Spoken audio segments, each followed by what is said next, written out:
MP board कक्षा 7वीं वाले सभी बच्चों का कल सुबह का पूरा असली क्वेश्चन पेपर आ चुका है, जो आपको परीक्षा में 100% प्यारे विद्यार्थियों ये पेपर दिया जाएगा। ध्यान से पूरा का पूरा पेपर देखेंगे। ये वार्षिक परीक्षा पेपर वर्ष 2026 का पूरा पेपर है, जो 100% प्यारे विद्यार्थियों आपको ये पेपर दिया जाएगा और आपसे पूछा जाएगा। तो एक भी प्रश्न आप यहाँ से मिस नहीं करेंगे, क्योंकि पेपर अभी अभी हमारे पास आया है, जो आपको कल परीक्षा में दिया जाएगा। तो ध्यान से, यानी कि मैं आपको बता रहा हूँ कि कब का पेपर है। ये 9 मार्च का पूरा पेपर है, ध्यान रखना है सभी बच्चों को। 9 मार्च का पूरा असली वाला जो प्रश्न पत्र है वो मैं बता रहा हूँ।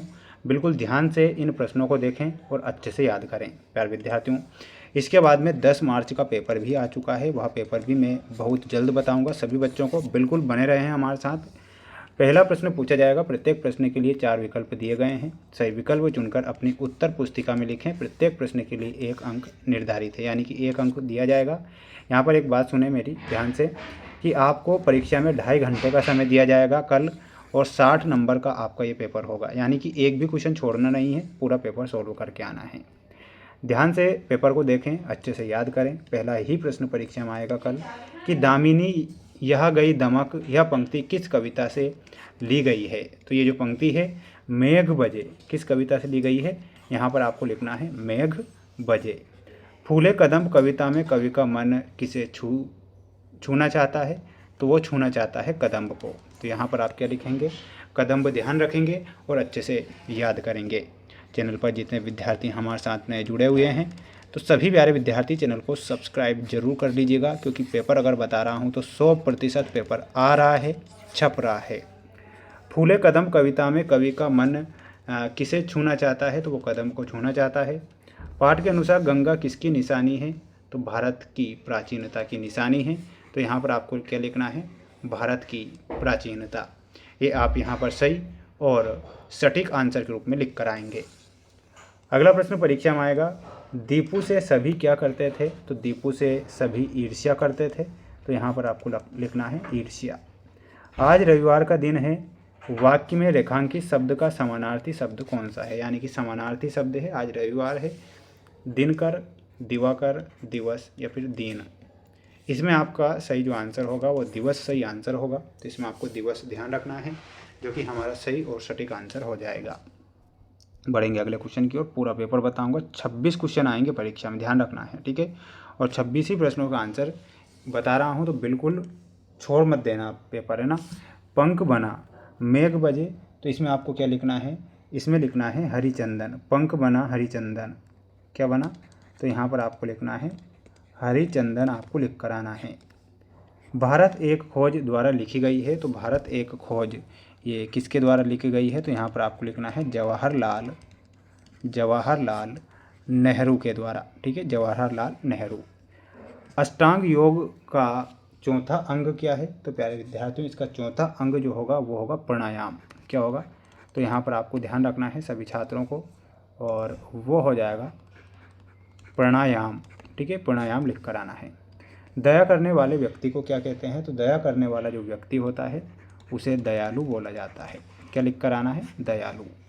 धिन धिन धमक धमक पंक्ति में अलंकार कौन सा है, तो इसमें जो अलंकार होगा वो होगा अनुप्रास अलंकार। तो यहाँ पर आपको क्या लिखना है, धिन धिन धमक धमक पंक्ति में अनुप्रास अलंकार है, क्योंकि धा वर्ण की आवृत्ति बार बार हो रही है, ठीक है।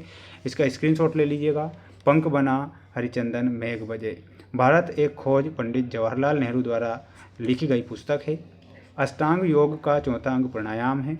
दया करने वाले को दयालु बोलते हैं, और धिन धिन धमक धमक पंक्ति में अनुप्रास अलंकार होगा। ये आप सभी बच्चे ध्यान रखेंगे। इसके बाद में अगला क्वेश्चन देखिएगा, 2 नंबर में आएगा ये। शाम के समय गंगा नदी दिखाई देती है, तो कैसी दिखाई देती है, तो इतना आपको लिखना है, शाम के समय गंगा नदी सुनहरी दिखाई देती है। क्या लिखना है, तो यहाँ पर आपको लिखना है सुनहरी दिखाई देती है, पूरा सेंटेंस बनाना है, ठीक है। अब देखिएगा 11वां क्वेश्चन हो गया। अब 12वां क्वेश्चन भी देख लो, रट लो, छाप लो, पूरा का पूरा पेपर है ये। दीन दुखी जीवों के प्रति हमारा व्यवहार कैसा होना चाहिए, तो प्यारे विद्यार्थियों इसमें आप क्या लिखेंगे, और हमारा जो व्यवहार है वो होना चाहिए करुणापूर्ण व दयालुता भरा, या दयालुता भरा।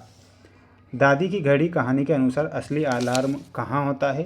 तो लिखना है अपने मन में, यानी कि अपने मन में हम ठान लेते हैं तो होता है ना अपने मन में। दिए गए शब्दों के तुकांत शब्द लिखिए। तो चंदन का आपको लिखना है वंदन। क्या लिखना है? चंदन का वंदन हो जाएगा। रीता का बीता हो जाएगा, बीता। चमक का धमक, धमक हो जाएगा।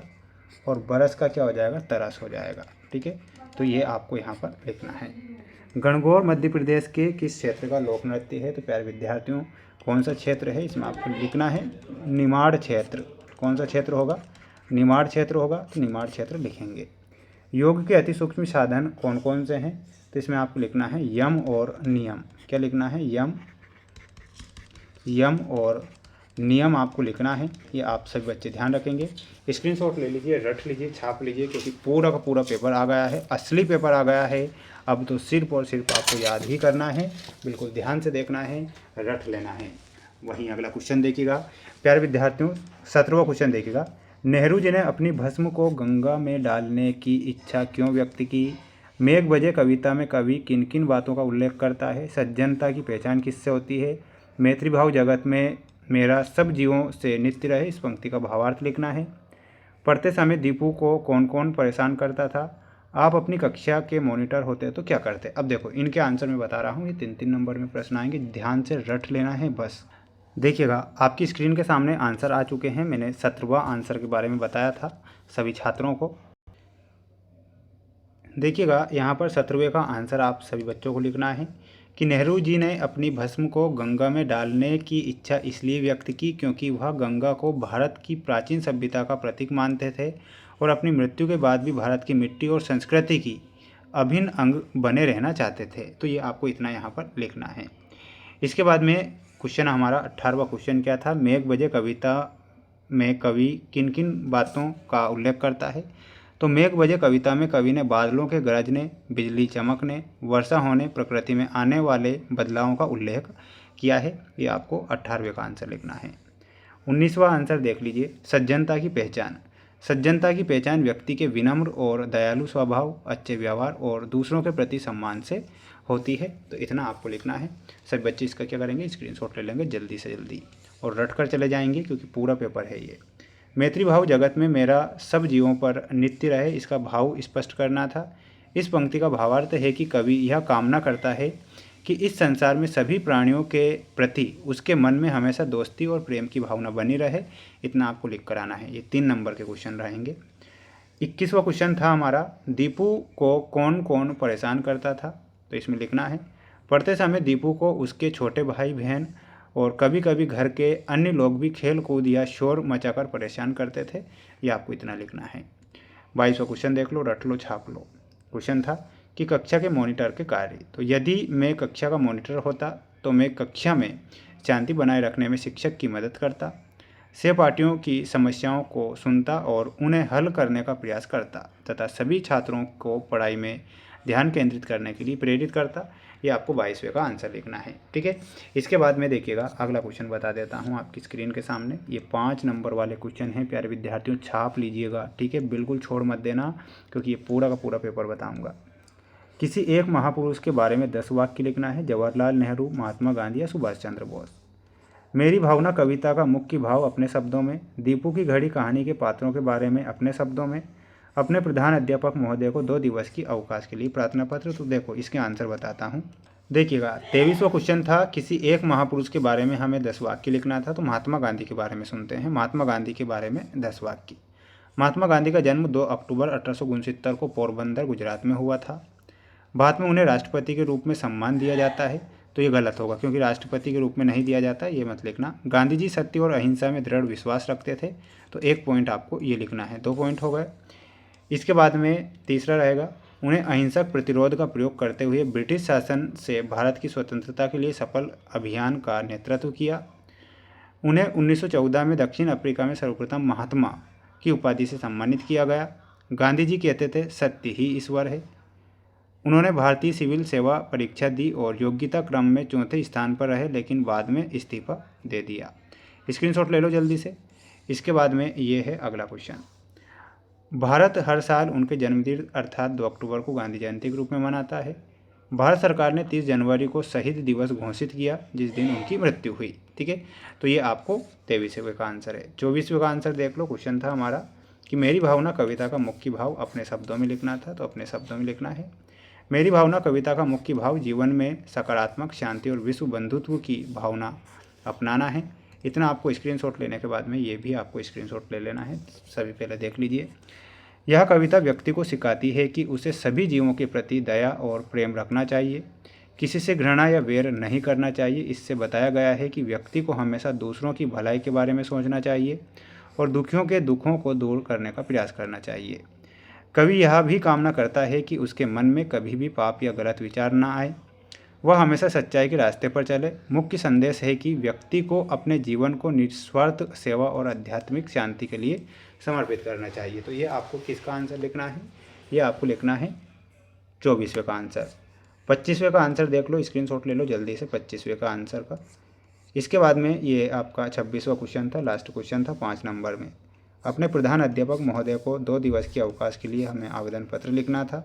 इसमें आप किस प्रकार लिखेंगे, यहाँ पर आप देख सकते हैं। देखिएगा, सेवा में प्रधान अध्यापक महोदय, स्कूल का नाम, शहर का नाम, विषय 2 दिवस के अवकाश हेतु आवेदन पत्र। ये आवेदन पत्र लिख लेना है, स्क्रीनशॉट ले लो जल्दी से सभी बच्चे इसका। ठीक है, तो यानी कि मैंने यहाँ पर आपको ये पूरे के पूरे 26 के 26 क्वेश्चन आप सभी बच्चों को बताए हैं। जितने भी विद्यार्थी वीडियो को देख रहे हैं तो प्यारे विद्यार्थी वीडियो को लाइक कर चैनल को सब्सक्राइब करके रखना। अगला जो सेट पेपर होगा वो बहुत जल्द लेकर आऊँगा आप सभी बच्चों के लिए। ठीक है, मिलते हैं नेक्स्ट वीडियो में।